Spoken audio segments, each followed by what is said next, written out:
இப்போ அடுத்து நம்ம பார்க்க போகிறது ரொம்ப இம்பார்ட்டண்டான ஒரு டாபிக்ஸ் என்னென்ன பார்த்தோம்னா scalability and high availability. So இந்த டாபிக்ஸ் எதுக்கு முக்கியம் அப்படின்னு சொல்றோம்னா இந்த ரெண்டு டாபிக்ஸ் வச்சு தான் வந்து பார்த்தோம்னா லோட் பேலன்சர் மாதிரியான டாபிக்ஸ்லாம் நமக்கு வந்து புரியும். ஸோ அதுக்கு தான் ஃபர்ஸ்ட் இந்த பேசிக்ஸ் வந்து ரொம்ப தெரிஞ்சுப்போம். ஸோ ஃபர்ஸ்ட் ஸ்கேலபிலிட்டினா என்ன அப்படின்னு சொல்லி பார்ப்போம்.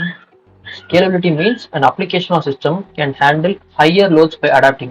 ஸோ லோடுக்கு ஏற்ற மாதிரி வந்து இந்த அப்ளிகேஷன் வந்து ஸ்கேல் அப்போ இல்லை ஸ்கேல் டவுனோ ஆகுறது தான் வந்து ஸ்கேலபிலிட்டி சொல்லுவோம். ஸோ இது வந்து ஒரு எக்ஸாம்பிள் வச்சு பார்க்கும்போது நமக்கு வந்து இன்னும் டீப்பாக புரியும். ஸோ இதில் பார்த்தோம்னா ரெண்டு டைப்ஸ் இருக்கு. ஒன்று வந்து வெர்டிகல் ஸ்கேலிங், இன்னொன்று வந்து ஹாரிசான்டல் ஸ்கேலிங். ஸோ இது வந்து ஏடபிள்யூஎஸ்க்கும் கிடையாது. பொதுவாகவே வந்து ஸ்கேலபிலிட்டி வந்து வெர்டிகல் ஸ்கேல்னு சொல்லுவாங்க, இது வந்து ஹாரிசான்டல் ஸ்கேல்னு சொல்லுவாங்க. ஸோ அது என்ன சொல்லி இன்னும் டீட்டெயிலாக பார்ப்போம். So vertical scaling. So vertical ஸ்கேலிங்னா வந்து increasing the size of the instance. So இப்போ நம்ம EC2ல பார்த்தோம்னா ஏடபிள்யூஎஸ்லேயே எடுத்துப்போம். EC2ல வந்து நம்ம T2 மைக்ரோன்னு சொல்லி ஒன்று எடுத்தோம், ரைட்டா? ஸோ அதே வந்து லார்ஜர் இன்ஸ்டன்ஸ்க்கு வந்து பண்ணுறோம்னா அது வந்து T2 மைக்ரோ போல ஒரு லார்ஜர் இன்ஸ்டன்ஸோட பேர் வச்சு நம்ம கிரியேட் பண்ணோம்னா அது வந்து வெர்டிகல் ஸ்கேலிங் சொல்லுவோம். ஸோ எக்ஸாம்பிள் ஒரு ரியல் டைம் எக்ஸாம்பிள் பார்ப்போம்.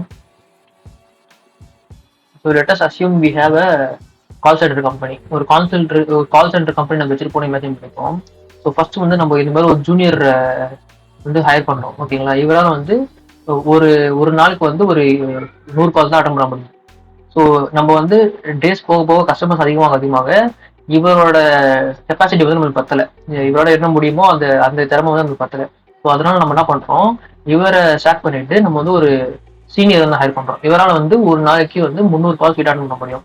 ஸோ இதுதான் வந்து வெர்டிகல் ஸ்கேலிங்னு சொல்லுவோம். ஸோ ஒரு ஜூனியர்ல இருந்து ஒரு சீனியர் வந்து ஹையர் பண்றோம். இந்த மாதிரி ஸ்கேல் அப் பண்றது தான் வந்து வெர்டிகல் ஸ்கேலிங்னு சொல்லுவோம். ஸோ ஹாரிசான்டல் ஸ்கேலிங் என்ன பார்ப்போம். ஸோ ஹாரிசான்டல் ஸ்கேலிங்ன்றது வந்து நம்பர் ஆஃப் இன்ஸ்டன்ஸே வந்து இன்க்ரீஸ் பண்றது. ஸோ ஒரு EC2 இன்ஸ்டன்ஸ் T2 வைக்கிறோம் நம்ம கிரியேட் பண்ணோம். ஸோ நம்ம வந்து சைஸ் இன்க்ரீஸ் பண்ணாம, ஒரு இன்ஸ்டன்ஸோட சைஸ் இன்க்ரீஸ் பண்ணாம T2 மைக்ரோலயே மல்டிபிள் இன்ஸ்டன்ஸ் கிரியேட் பண்ணா அதுதான் வந்து ஹாரிசான்டல் ஸ்கேலிங் சொல்லுவோம். ஸோ நம்மளோட கால் சென்டர் எக்ஸாம்பிள்ல பார்த்தோம்னா ஒரு சீனியர் வந்து நம்ம ஹையர் பண்ணோம். அவரால் வந்து 300 கால் வந்து ஒரு நாளைக்கு எடுக்க முடியும்.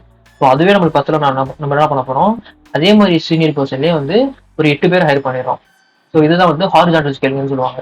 ஒரு பர்சனை வந்து ஸ்டார்ட் பண்ணிட்டு வேற ஒரு பர்சன் போறதுக்கு பதிலாக அந்த மாதிரி கெப்பாசிட்டி உள்ள பர்சனே வந்து மல்டிபிள் பர்சனா வந்து ஹையர் பண்ணிக்கிறது தான் வந்து ஹாரிசான்டல் ஸ்கேலிங். ஸோ ஃபர்தரா வந்து நம்ம ஆட்டோ ஸ்கேலிங் குரூப்லாம் வந்து கிரியேட் பண்ணுவோம். ஸோ AWSல இருக்க ஆட்டோ ஸ்கேலிங் குரூப்லாம் கிரியேட் பண்ணும்போது அதில் நம்ம பண்ண போற ஸ்கேலபிலிட்டி பார்த்தோம்னா அது வந்து ஹாரிசான்டல் ஸ்கேலபிலிட்டி தான், வெர்டிகல் ஸ்கேலபிலிட்டி கிடையாது. இப்போ அடுத்து வந்து அவைலபிலிட்டினா, ஹை அவைலபிலிட்டினா என்னன்னு சொல்லி பார்ப்போம். So it means running your application in at least 2 data centre. So இப்போ நீங்கள் வந்து பெங்களூர்ல ஒரு கம்பெனியோ ஒரு பில்டிங்கோ சென்னையில் ஒரு பில்டிங்கோ வச்சுக்கோங்கன்னு வச்சுக்கோங்களேன்.